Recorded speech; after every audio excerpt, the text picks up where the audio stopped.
सभी भक्तों को मेरी तरफ से राधे राधे प्यार भरा नमस्ते। आप सभी भक्तों के लिए कहानी लाई हूँ। सुनिए और कमेंट करके बताइए कैसी कहानी है। कहानी है माँ वैष्णो देवी का बुलावा। माँ वैष्णो देवी की कहानी। रामपुर गांव में करमवीर नाम का एक किसान रहता था। वह बहुत सीधा साधा था। उसकी पत्नी भगवंती बहुत तेज स्वभाव की थी। करमवीर दिन और रात मेहनत करके जितना भी कमाता था वह उसमें खुश नहीं होती थी और हमेशा उससे झगड़ा करती रहती थी। करमवीर माँ भगवती का भक्त था। वह दिन रात पूजा पाठ किया करता था। उसकी पत्नी भगवंती भगवान में बिल्कुल विश्वास नहीं रखती थी। एक दिन करमवीर का रास्ते में उसका बचपन का मित्र मिला। करमवीर उससे बातें करने बैठ गया। बातों बातों में करमवीर ने अपनी पत्नी के बारे में उसे बताया। तब उसके मित्र ने कहा, तुम दोनों माँ वैष्णो देवी के दर्शन करने जाओ। माँ के दर्शन करने से सारे बिगड़े काम बन जाते हैं।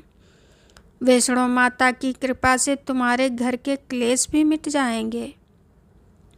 करमवीर ने घर जाकर यह बात अपनी पत्नी को बताई। तब भगवंती ने कहा, मुझे कहीं नहीं जाना। तुम्हें जाना है तो जाओ, पर मुझे बहुत से पैसे देकर जाना। करमवीर चुप रह गया। कुछ दिन और बीत गए।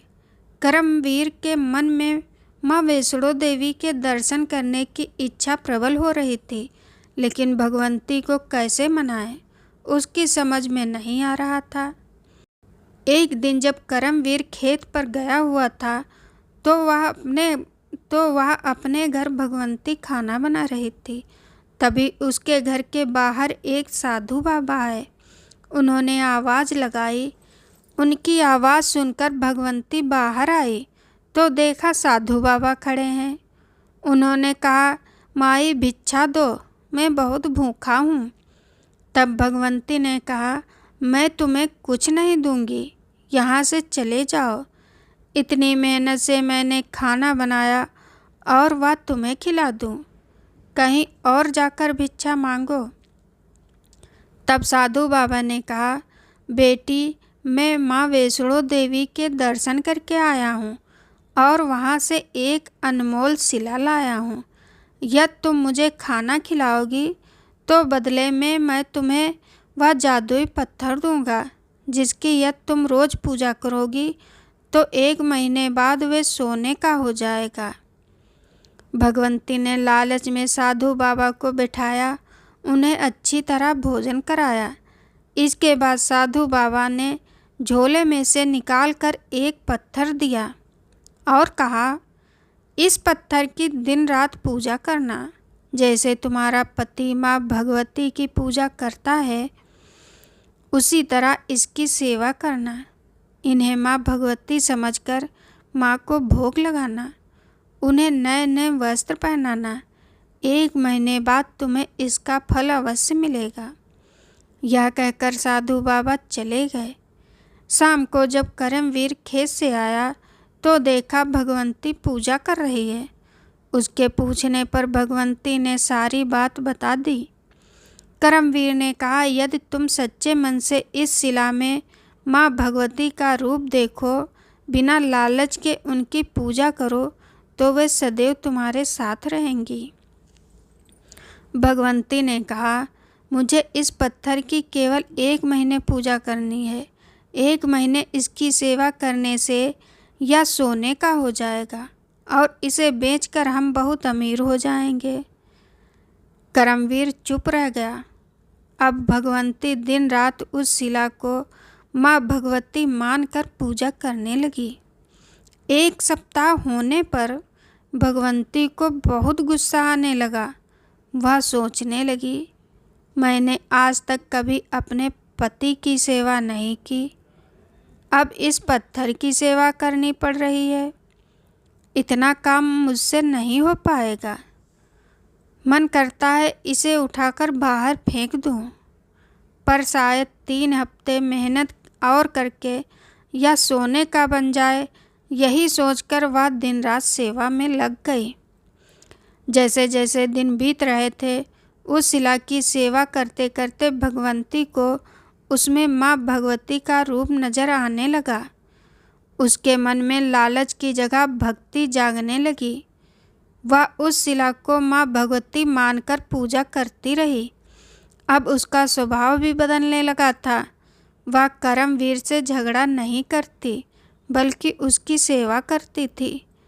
करमवीर बहुत खुश था कि उसकी पत्नी का स्वभाव बदल रहा है, परंतु उसे डर भी था कि 1 महीने बाद वह पहले जैसी हो जाएगी। इसी तरह 1 महीना बीत गया। आज वही दिन साधु बाबा ने जिस दिन पत्थर का सोने में बदलने के लिए कहा था,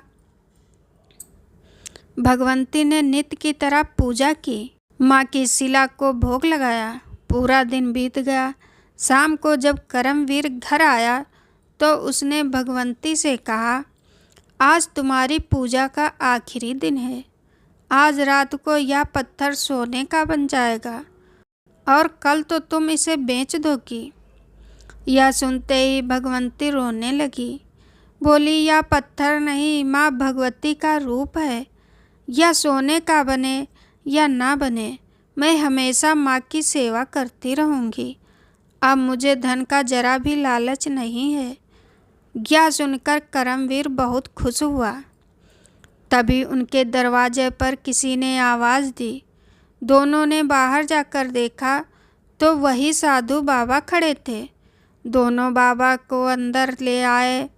तब बाबा ने कहा, यदि मन सच्चा हो तो साधारण पत्थर में भी भगवान के दर्शन होते हैं। भगवंती ने रोते हुए बाबा से माफ़ी मांगी।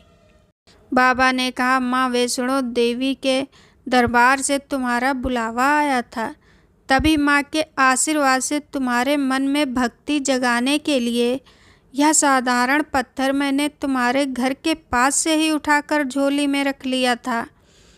दोनों ने बाबा को नमन किया और अगले ही दिन माँ वैष्णो देवी की यात्रा पर चल दिए।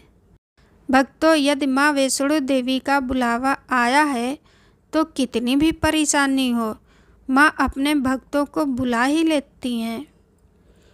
जय माता दी। आप सभी भक्तों को ये कहानी कैसी लगी? प्लीज़ कमेंट, लाइक, शेयर ज़रूर करें। धन्यवाद।